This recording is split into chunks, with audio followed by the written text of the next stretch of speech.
दिल्ली के अंदर बड़ी बैठक होने जा रही है। दिल्ली में इंडिया गठबंधन की बैठक होने जा रही है और एक लंबे अरसे के बाद में यह बैठक होने जा रही है। इस बैठक में कौन कौन से नेता पहुंचेंगे, इस बैठक में एजेंडा क्या होगा और इस बैठक में क्या फैसला लिया जाएगा, इस पर तो हम बात करेंगे ही करेंगे।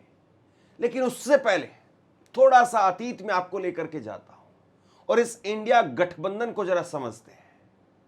2024 से पहले जहां नरेंद्र मोदी वो अपने आप को अपराजित समझ रहे थे और नरेंद्र मोदी को कोई हरा नहीं सकता है और भाजपा की 400 सीटें आकर के रहेंगी ही रहेंगी, जब ये लाइन लिखी जा रही थी और ये लाइन लिख करके हर किसी को बताया जा रहा था कि बीजेपी में रहने का मतलब यह है कि सरकार में रहना, बीजेपी के साथ में चलने का मतलब यह है कि सरकार के साथ चलना। और ऐसे में नीतीश कुमार वो छोड़ करके चले गए, लेकिन उनको नहीं पता था कि वो मजबूरी में बीजेपी के साथ जा रहे हैं, लेकिन वो इंडिया गठबंधन की ताकत की वजह से किंग मेकर की भूमिका में आ गए। और शायद उनको एहसास हुआ होगा 24 के चुनाव के बाद कि वो इंडिया गठबंधन अगर छोड़ करके नहीं जाते और इंडिया गठबंधन को पूरे मन से बनाते और पूरे मन से उसमें रहते तो शायद प्रधानमंत्री भी नीतीश कुमार होते। लेकिन खैर, बीती ताही बिसार दे, आगे की सुध ले, और जो बनी आवे सहज में ताही में चित दे। कुल मिलाकर के अब यही होता हुआ नजर आ रहा है और इंडिया गठबंधन की बैठक हो रही है। आखिरी बैठक जो हुई थी वो 7 अगस्त 2025 को हुई थी। राहुल गांधी ने एक डिनर, रात्रि भोज दिया था और रात्रि भोज था राहुल गांधी का। याद करिए, जब वो एसआईआर को लेकर के प्रेस कॉन्फ्रेंस करते थे, बड़ी बड़ी प्रेस कॉन्फ्रेंस होती थी और उस प्रेस कॉन्फ्रेंस में वो पन्ने लहराते थे और उसके बाद में इंडिया गठबंधन की राहुल के आवास पर बैठक होती है। 25 दल उस बैठक में शामिल हुए, 50 नेता उस बैठक में शामिल हुए और राहुल गांधी के सुर में सबने सुर मिलाया और लोगों को, विपक्षी पार्टियों को राहुल गांधी को लेकर के जो अभी तक अस्वीकार्यता थी, कहीं ना कहीं राहुल गांधी को लेकर के स्वीकार्यता वो बनने लगी। राहुल गांधी को नेता मान लिया गया। लेकिन उस वक्त में भी कुछ दल थे, खास तौर पर टीएमसी, और टीएमसी का अभी जो बैठक होने वाली है, जो दिल्ली में होने वाली है, अब उसमें पूरी तरह से 360 डिग्री का, एक तरीके से आप यूं कहिए कि तब्दीली आ चुकी है। टीएमसी को लगता था कि ठीक है, राहुल है, सब ठीक है, लेकिन बंगाल तो बंगाल है। लेकिन यह नहीं पता था कि बंगाल में क्या बवाल होने वाला है और बंगाल कैसे हाथ से जाने वाला है, और बंगाल हाथ से चला गया। तो 7 अगस्त 2025 को बैठक हुई, राहुल गांधी के आवास पर बैठक हुई और उसमें 25 दलों के 50 नेता शामिल हुए।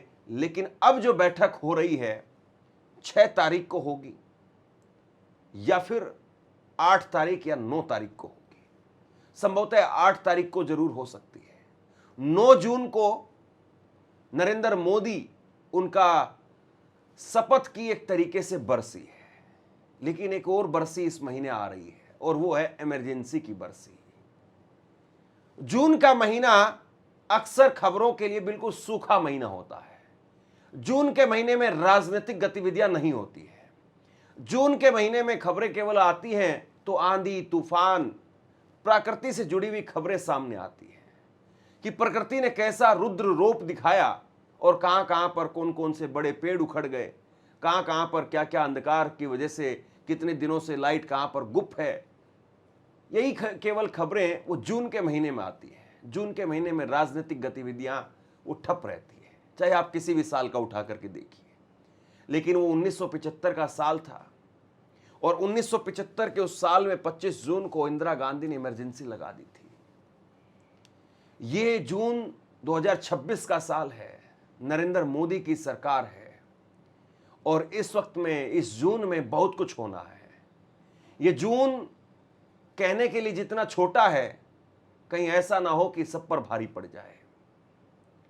जून का महीना, जून शब्द अपने आप में 12 महीनों के अगर आप नाम देखेंगे, जनवरी फरवरी, सबसे छोटा जून है, लेकिन सबसे भारी जून पड़ जाता है। गर्मी के लिहाज से देखिए, मौसम के लिहाज से देखिए और सियासी लिहाज से देखिए। 6 जून को अभिजीत दीपके कॉकरोच पार्टी के संस्थापक वो आएंगे तो क्या होगा, उस पर इंतजार रहेगा। लेकिन ये जो इंडिया गठबंधन की बैठक होने जा रही है, इसमें क्या होगा? अभी तक केसी वेणुगोपाल वो अलग अलग पार्टियों को फोन कर रहे हैं, कांग्रेस के नेतृत्व में बैठक हो रही है और इसमें 15 दल आने की अपनी सहमति दे रहे हैं, यह बताया जा रहा है। इसमें ममता बनर्जी इस बार बिना किसी शक शुबा के वो शामिल होंगी। ना केवल वो शामिल होंगी बल्कि एक बड़ा मुद्दा फिर से खड़ा हो गया है पार्टियों को बचाने का। जिस तरीके से हमने महाराष्ट्र में 2 फाड़ देखी और महाराष्ट्र के अंदर एनसीपी 2 एनसीपी बन गई, शिवसेना 2 शिवसेना बन गई, कहीं टीएमसी 2 टीएमसी ना बन जाए, ये इस वक्त में तलवार ममता बनर्जी पर लटकी हुई है। और इसीलिए ममता बनर्जी वो अब बिना किसी लाग लपेट के और बिना किसी बुलावे के वो बिल्कुल तैयार बैठी हुई है इंडिया गठबंधन की इस बैठक में आने के लिए। मुद्दा एक तरफ डीजल और पेट्रोल का है, मुद्दा एक तरफ महंगाई का है, मुद्दा एक तरफ जिस तरीके से पेपर लीक के बाद में युवा आक्रोशित है, मुद्दा वो भी है। लेकिन मुद्दा एक और भी बड़ा है और वो है जातीय जनगणना का। जातीय जनगणना सरकार करवा तो रही है, हो सकता है कि आपके घरों पर भी सरकारी मास्टर पहुंचे हों, लेकिन अभी बिल्डिंग और मकानों के बारे में ही केवल जांच और पड़ताल चल रही है। और जातीय जनगणना को लेकर के विपक्ष अभी भी कह रहा है कि सरकार वही आंख में धूल झोंकने का काम कर रही है। राहुल गांधी का अगर कोर एजेंडा अगर कोई पूछे तो सबसे ऊपर वो आज की तारीख में जातीय जनगणना को लेकर के चलते हैं। वो पिछड़ों की, दलितों की, अल्पसंख्यकों की, बहुजनों की और गरीब सवर्ण की बात करते हुए नजर आते हैं। तो ऐसे में इस बैठक में केवल आज की तारीख के मुद्दे नहीं होंगे, बल्कि आने वाली राजनीति वो किस बिसात पर लड़ी जाएगी और आने वाली राजनीति किस बिसात पर आगे बढ़ेगी, ये भी मुद्दा होगा। लेकिन सवाल कहीं ना कहीं राजनीतिक गलियारों में इस जून में यह भी उठ रहा है कि क्या 1975 वो जून की कुछ गर्मी इस बार भी दिखाई दे रही है। 1975 में जिस तरीके से इंदिरा गांधी वो फंस गई थी और फिर इमरजेंसी हुई और 21 महीने की इमरजेंसी चली, तो क्या नरेंद्र मोदी उस तरफ, उस दिशा में सोच सकते हैं? आज की तारीख में आप देखिए, युवा आक्रोशित तो है, लेकिन जिस तरीके से एक नया आक्रोश दिखाई दे रहा है, क्या ये बबल है या फिर कुछ उससे बड़ा है? और अगर कुछ उससे बड़ा है तो सरकार के पास प्लान क्या है? जमीन पर राजनीतिक पार्टियों के कार्यकर्ता, जाहिर सी बात है, इस गर्मी में, इस तपती दोपहरी में भी अगर सड़कें नाप रहे हैं तो कुछ ना कुछ उनके पास में इनपुट तो है। अगर कांग्रेस पार्टी तेलंगाना से लेकर के राजस्थान, मध्य प्रदेश, उत्तर प्रदेश और दिल्ली में अगर लगातार सरकार को घेरती हुई नजर आ रही है, इस तपती दोपहरी में जहां कोई चुनाव नहीं है, जहां नरेंद्र मोदी सरकार पर कोई तनाव नहीं है, और उसके बावजूद अगर सड़क पर लाठियां खा रही है और पानी की बौछारें झेल रही है, तो जाहिर सी बात है सरकार के विरुद्ध विपक्ष के पास में कोई ना कोई इनपुट तो है। आम आदमी पार्टी इस बैठक में शामिल होगी या नहीं होगी, इसको लेकर के संशय है। लेकिन संशय मत रखिए, हो सकता है कि संजय सिंह पहुंच जाए, हो सकता है कि संजय सिंह कह दें कि हमारा वैचारिक समर्थन इंडिया गठबंधन को था, है और जारी रहेगा। हालांकि केजरीवाल, उनको भी एक वक्त में लगता था कि दिल्ली में बीजेपी की दाल कभी गलने नहीं देंगे, और वो भी इंडिया गठबंधन से बाहर ही अपनी राह तलाशते रहे। और अब कांग्रेस के बैनर के नीचे अगर इंडिया गठबंधन की बैठक हो रही है तो उनको फिर पंजाब दिखाई देता है, उनको गुजरात दिखाई देता है। तो भला वो फिर पंजाब और गुजरात उस एजेंडे को दरकिनार करके क्या वो इंडिया गठबंधन की बैठक में शामिल होंगे, या ममता बनर्जी की तरीके से एक साल बाद में उनको भी इंडिया गठबंधन याद आने लगेगा। ममता बनर्जी अपनी चुनावी हार के बाद में कई बार कह चुकी हैं कि राहुल गांधी का मुझे फोन आया, राहुल गांधी ने मुझे भरोसा दिया, राहुल गांधी मेरे साथ खड़े रहे। कांग्रेस के तमाम नेताओं का नाम लेती हुई नजर आती हैं। और यही ममता बनर्जी थी जो एकला चलो रे ये नारा देती हुई नजर आती थी। और वो कहती थी कि आप देश भर से 40 सीटें कांग्रेस लेकर के आ जाए, बिहार बंगाल के अंदर हम बीजेपी को रोक देंगे। उनको लगता था कि कांग्रेस की स्थिति 40 सीट लाने की भी नहीं है। लेकिन चश्मा उतरता है, और चश्मा जब उतरा तो कांग्रेस तो 99 पर चली गई, राहुल गांधी दोनों सीट से जीत गए, लेकिन ममता बनर्जी खुद अपनी सीट हार गई। और यही समय का चक्र है जो घूमता है तो बड़ों बड़ों को उनकी हैसियत और उनकी जमीन दिखा देता है। तो जो आज ममता बनर्जी को जमीन दिखाई दे रही है और ममता बनर्जी के भतीजे पर जिस तरीके से जानलेवा हमला हो रहा है और उनकी पार्टी के अंदर आज दो फाड़ होने की कगार पर पार्टी अगर पहुंच चुकी है, जहां पर 50 एमएलए कब दूसरी अपनी नई टीएमसी की घोषणा कर दें कहा नहीं जा सकता है। और ऐसे में वो इंडिया गठबंधन की शरण में है। राहुल गांधी सोनिया गांधी को अगर याद कर रही है तो क्या साल भर बाद में अरविंद केजरीवाल के साथ में भी यही होने वाला है। हालांकि ट्रेलर तो उनको दिखाया जा चुका है, या यूं कहिए कि पिक्चर बस आती आती रह गई। 10 में से 7 सांसद उनके चले गए।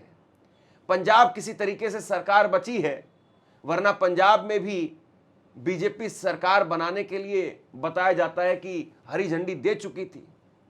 राघव चड्ढा और पंजाब के 42 विधायक वो बीजेपी के रडार पर आ चुके थे, लेकिन फिर फाइल रुक गई और बीजेपी ने अपना पंजाब के अंदर अध्यक्ष बदल दिया है।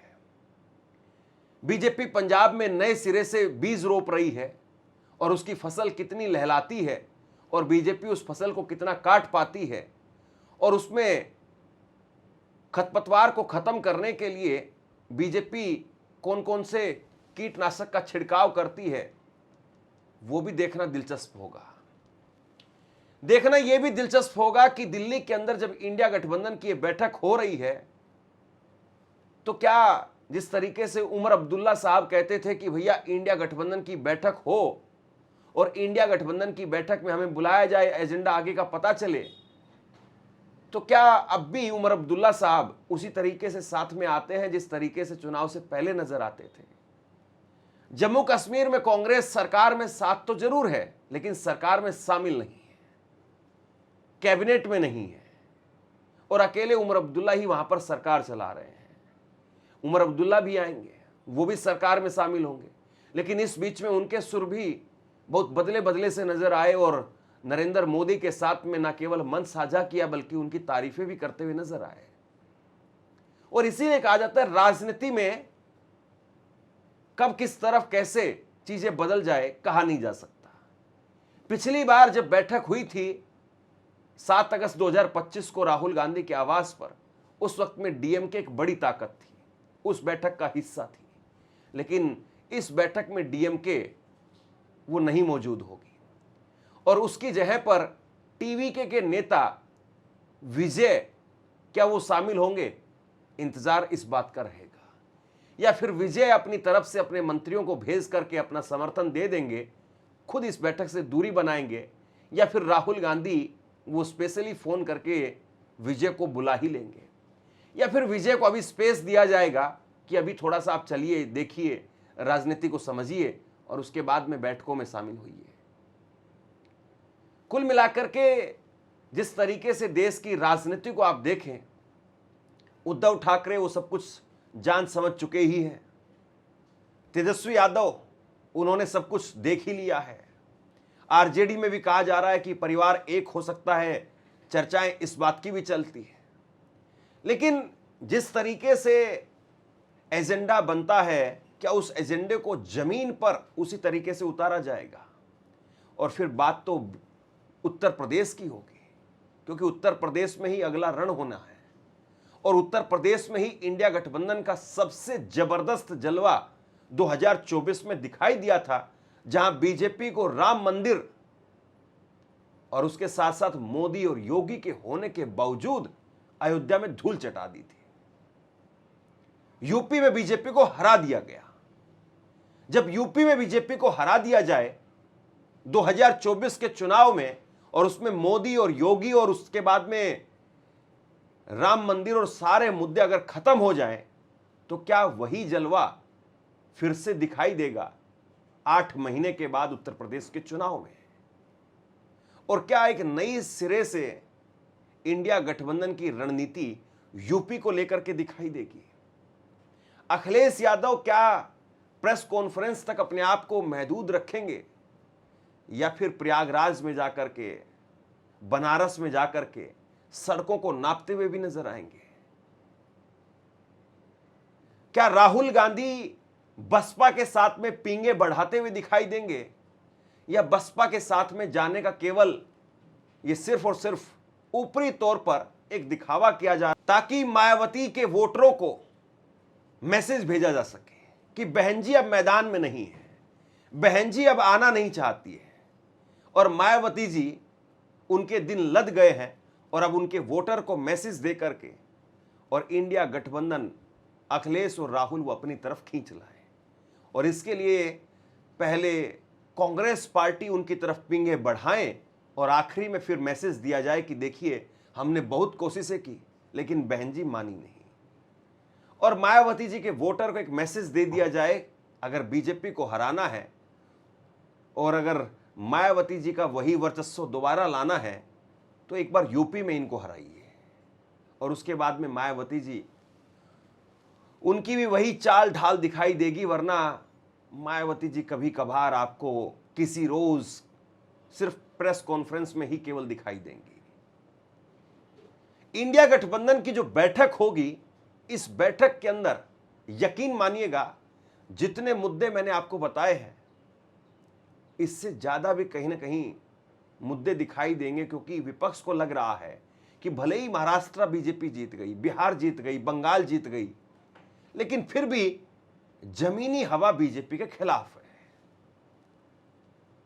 और ये नरेंद्र मोदी को लगता था कम से कम अब से 2 महीने पहले, या बंगाल में जिस तरीके से चुनाव हुए और चुनाव के बाद में भी इस वक्त में, मौजूदा वक्त में जो आक्रोश जमीन पर है और जमीन के ऊपर जिस तरीके से अंगारे धधक रहे हैं, नरेंद्र मोदी भी पैर रखते हुए कतरा रहे हैं।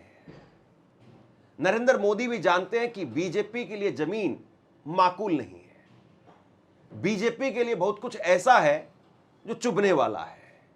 बीजेपी के नेता वो जमीन पर लोगों के बीच में जाते हुए दिखाई दे नहीं पा रहे हैं।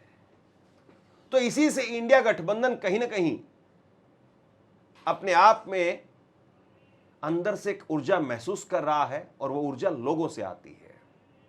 लेकिन लोगों के पास में ये उल्टा घूम करके कितना पहुंच पाते हैं, कितना अपने लोगों को पहुंचा पाते हैं, और कितना इस बैठक से बदलाव ला पाते हैं, और कितना नरेंद्र मोदी सरकार को घेर पाते हैं, कितना नरेंद्र मोदी सरकार के ऊपर चढ़ाई कर पाते हैं, ये तो वक्त ही बताएगा।